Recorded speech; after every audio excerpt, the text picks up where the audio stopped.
Dr. Jok, a very good evening to you. Thank you so much for joining us. Welcome to the Globe. Thank you. Thank you very much, sir. I'm happy to be here.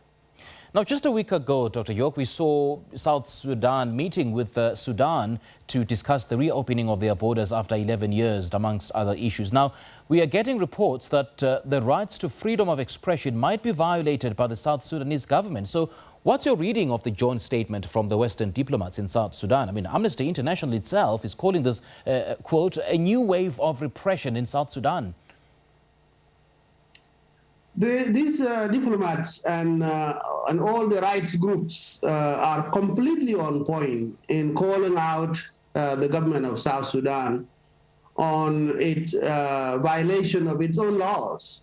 Above all, the constitutionally protected right for citizens to assemble, to protest, to speak out on some of the things that ail the country, things that affect their lives immediately, including the fact that the country has been going down the drain when it comes to the economy due to corruption and embezzlement and shoddy procurement programs and so forth and so on. The country is also engaged in efforts to try to challenge that. The citizens are talking about the need for them to speak to the parliament and the executive about these things, but many coalitions of civil society groups have been talking over the past 3 weeks to 1 month about the possibility of being on notice and being on record that the government of South Sudan really needs to address these issues, or else there is a need for citizens to protest as a way to register their grievances. When they did that on Monday, August 30th, the government preempted this protest by rolling tanks onto the streets. More army, more police, more military gadgets, more tanks, even larger than when the war broke into a civil war in 2013 and again in 2016. So there is really an ominous environment in South Sudan at the moment when it comes to people's basic rights to protest and to express themselves about the grievances that they feel. So what do we know about this group calling itself the People's Coalition for Civil Action? Just how influential are they in the body politics of South Sudan? The People's Coalition for Civil Action is a new organization. Only one out of between 10 and 12 different coalitions of this kind, many of them growing underground. What we know about them so far is that they are made up of groups from different walks of life, politically, socially, economically, but also in terms of the vexing issue of ethnicity in South Sudan. This is one of the first organizations, civil organizations that I have seen, which seem to represent all corners of the country in terms of ethnicity, in terms of gender, and also in terms of political colors.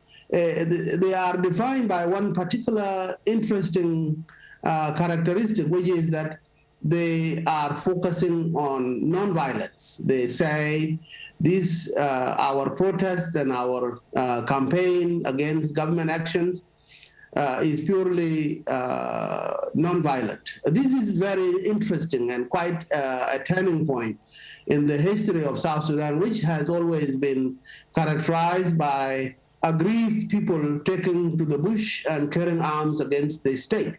This group says, absolutely not. We will never be provoked into using violence. Even when the government responded with violence on the 30th, they decided to tell their followers to not go on the streets and instead stay at home and stay away from work, because they did not want them to be killed, and they did not want them to have to be forced into throwing stones or using any violence of kind. They refused to be provoked into violence, and that they insist and steadfast on nonviolence as a philosophy, as a new dispensation in the country, completely opposite to all the different armed groups that have cropped up over the years as a way to challenge the government in Juba.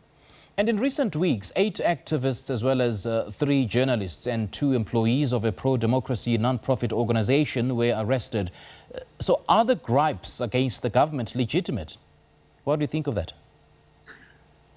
Well, the complaints that these civil society groups have against the government are entirely legitimate. They include such things as non-payment of civil servants for up to 7 months now. The army has not been paid for a year.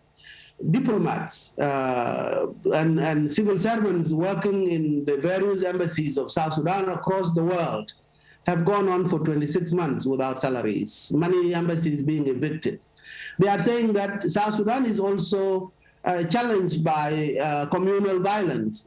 South Sudanese don't have any access to justice, and communal violence has become the only way they get justice, such that South Sudan now, the citizens of South Sudan are fighting among themselves to the point where more people have died at the hands of South Sudanese than what South Sudanese lost when they were fighting the government of Sudan during that long liberation war. So their grievances are entirely legitimate.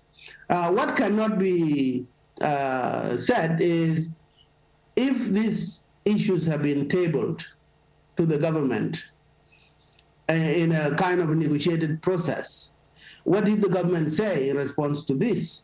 There was something called the National Dialogue for South Sudan. And in the National Dialogue, the people of South Sudan, from grassroots all the way to the top, have spoken, deliberately trying to point out the fact that the government has failed to address their issues, and that the only way that these issues can be addressed is to change that government. And I think the PCCA, as it is called, and all the various groups that are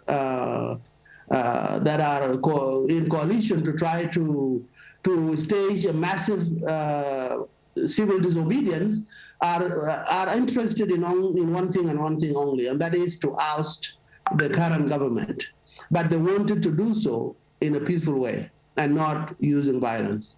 And the only peaceful way, I suppose, then, is through elections. And South Sudan will conduct general elections only in 2023. So how do you foresee President Salva Kiirs' term in office until then? I mean, in light of the seemingly growing discontent in the country? Well, that is the main complaint that these civil groups have, and that is that this government is not on course to hold elections. Actually, the elections should be in 2022, as the agreement, the so-called ARCIS agreement on the resolution of conflict in South Sudan stipulates that the elections be held at the end of 2022, and that many civil groups see that 3 years have passed, since 3 years to the exact this month have passed since the peace agreement was signed.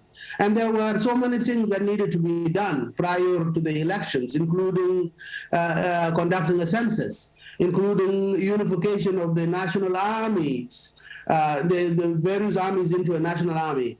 They wanted these Chapter 2 on security arrangements to be settled before you move on to the elections.